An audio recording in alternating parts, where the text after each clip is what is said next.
Halo guys, selamat bergabung di channel yang membahas alur cerita seputar Gopi. Buat kalian yang baru bergabung, jangan lupa subscribe, like, komen, dan juga share ya guys. Dan jangan lupa nyalakan tombol notifikasinya guys. Untuk para pecinta serial Gopi dimanapun Anda berada, silahkan absen terlebih dahulu dengan cara komen di kolom komentar ya guys. Tidak mau panjang lebar, kita langsung saja mulai ke pembahasannya.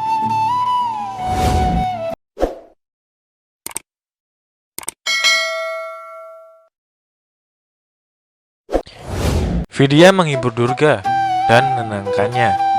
Durga mengatakan dia tidak melakukan apa-apa. Vidya bilang dia tahu dan lalu membuatnya tidur. Safran melihat ini dan berterima kasih kepada Vidya karena telah menjaga mertuanya. Vidya mengatakan dia tidak menganggapnya sebagai suaminya. Jadi Durga bukan mertuanya, tapi dia menganggapnya sebagai ibunya karena Durga juga sudah merawatnya seperti seorang ibu. Mira berteriak pada Gaura bahwa semua rencananya gagal. Gaura memberitahu jika Mira menjadi menantunya, dia dapat memerintah dan menyiksa Vidya. Tetapi Vidya memerintahnya dan memanggil wanita keduanya hari ini. Vidya seperti rusa di Maudi Bhavan dan sekarang menjadi harimau betina.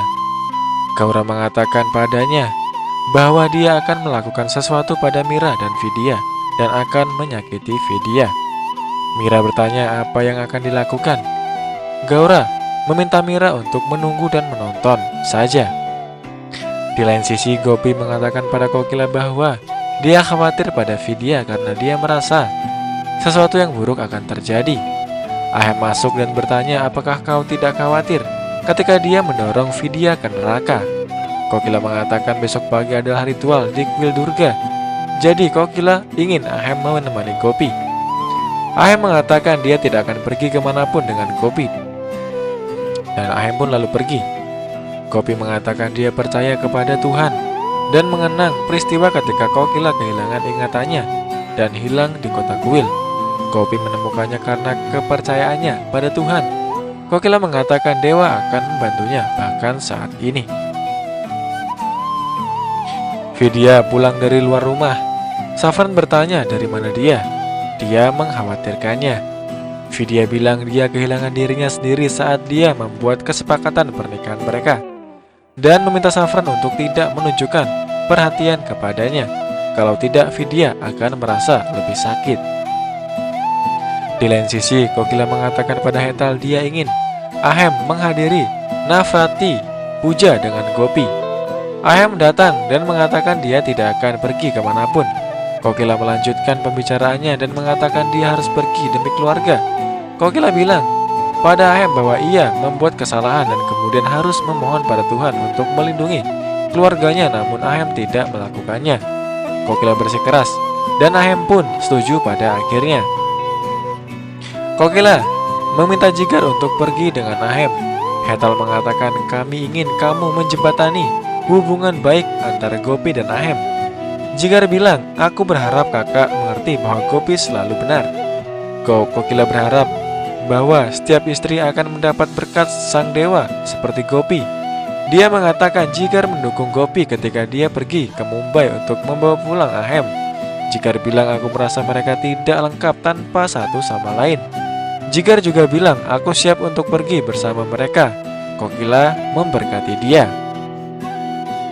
Saat di dalam mobil, Jigar meminta Ahem menyetir dengan pelan. Ahem bilang aku tahu. Jigar bersikeras untuk mengemudikan mobil, tapi Ahem menolak untuk membiarkan dia tetap mengemudi. Saat itu, Gaura membangunkan Mira dan mengatakan waktunya telah tiba untuk menyambut matahari. Mira bertanya apa ini. Gaura memintanya untuk bersiap-siap dan kembali bekerja.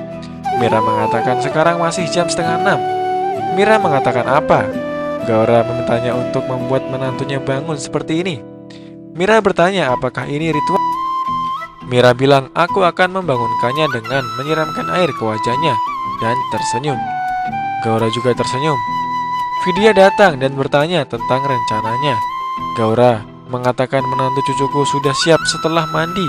Vidya bilang aku bangun karena ada banyak hal yang harus dikerjakan di rumah ini. Gaura bilang aku terkesan dan bilang Mira punya menantu yang begitu bagus. Mira pun menjadi kesal. Mira bersiap-siap dan datang ke Gaura. Gaura mengatakan kepadanya bahwa Ibu Vidya dan Safran sedang melakukan pekerjaan bersama. Dia meminta Vidya untuk datang dan memanggil Ibu Safran yang tidak menguntungkan. Vidya bertanya, "Mengapa kamu berperilaku buruk dengannya?" Gaura mengatakan, "Ini adalah rumah saya dan saya tidak ingin ada argumen di sini." Dia mengatakan, "Kamu pikir kamu sudah terbang tinggi dan mengatakan bahwa kamu akan melakukan segalanya." Gaura meminta Vidya dan Mira untuk melakukan persiapan Nafrati dan mengatakan, "Saya akan melihat siapa yang lebih cerdas di antara kalian berdua." Vidya bertanya, "Apa yang harus saya lakukan?" Gaura mengatakan, "Kamu harus mengganti Chunari Mataji setiap hari sampai Visarjannya, dan mengatakan juga bahwa kita harus merawat lampu juga di kuil." Gaura meminta mereka untuk memutuskan. Mira bilang, "Aku akan mengurus lampu konstan." Daram dan Gaura terkejut dengan pilihannya. Gopi berdoa untuk keselamatan mereka dan melihat Ahem mengemudi dengan cepat. Jigar meminta Ahem untuk mengemudi dengan pelan dan aman. Gopi mengatakan kepadanya bahwa beberapa wanita ikut dengan mereka. Ahem mengatakan tidak peduli. Gaura meminta Mira untuk memberikan pekerjaan lampu kepada Vidya. Mira mengatakan, "Saya senang dengan persiapan Nafrati dan suka melakukan pekerjaan yang menantang." Vidya bilang, "Kamu tidak bisa menjaga dirimu tetap terjaga sepanjang malam." Mira memintanya untuk tidak membuatnya merasa rendah dan mengingatkannya bahwa dia adalah mertuanya. Vidya bilang, "Kamu salah mengira aku." Vidya bilang, "Kamu akan membersihkan kuil dan melakukan Sharingar Matarani." Gaura setuju dan meminta mereka untuk melakukan persiapan. Daram bertanya pada Gaura bagaimana Mira setuju untuk melakukannya. Gaura mengatakan Mira akan segera berubah untuk kemajuan kita. Gaura bilang, "Aku akan membuat mereka bertarung selama 10 hari dan kemudian mereka tidak akan bertemu satu sama lain." Jigar meminta Ahem untuk mengambil parkir langsung dari sana dan mengatakan mereka akan melakukan puja. Seseorang datang di depan mobil mereka dan jatuh. Beberapa orang berkumpul di sana dan mengatakan akan memanggil polisi. Wanita itu menatap Gopi. Gopi mengatakan, "Kita akan membawanya ke rumah sakit." Wanita itu bangkit dan mulai berlari dengan susah payah. Gopi mencoba untuk menghentikannya dan memanggilnya Maji. Wanita lain menghentikannya dan wanita itu menghilang. Gopi berpikir kemana dia pergi. Hetal memuji Tolu dan Molu karena mendekorasi kuil di dalam rumahnya. Mereka mengatakan bahwa Paridi memberi instruksi kepada mereka di telepon. Kokila mengatakan Gopi dan Paridi menghiasi kuil setiap tahun dan meminta mereka untuk membawa garbu. Hetal bertanya apa yang terjadi. Kokila mengatakan dia khawatir tentang Mira dan Vidya. Hetal meminta Kokila untuk tidak khawatir dan mengatakan semuanya akan baik-baik saja. Dia pergi untuk melakukan pekerjaan selanjutnya. Seorang wanita meminta mereka untuk pergi dan mengatakan mungkin wanita itu tidak terluka. Gopi mengatakan kita harus membawanya ke rumah sakit. Ahem mengatakan Anda selalu ingin membantu orang yang tidak berdaya, terutama mereka yang berada di bawah kemudi mobilku. Gopi mengatakan itu adalah kesalahanmu karena kamu mengemudi dengan cepat. Jigar bilang kita harus pergi dari sini.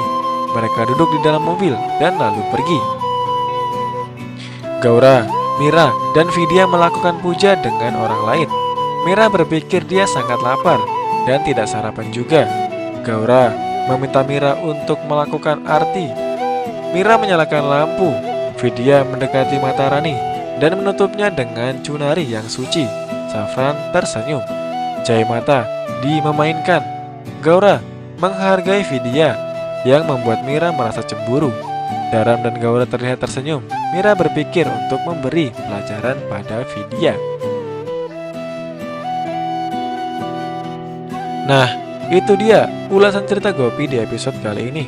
Untuk para pecinta Gopi dimanapun Anda berada, ikuti terus channel ini agar kalian tidak ketinggalan tentang alur ceritanya.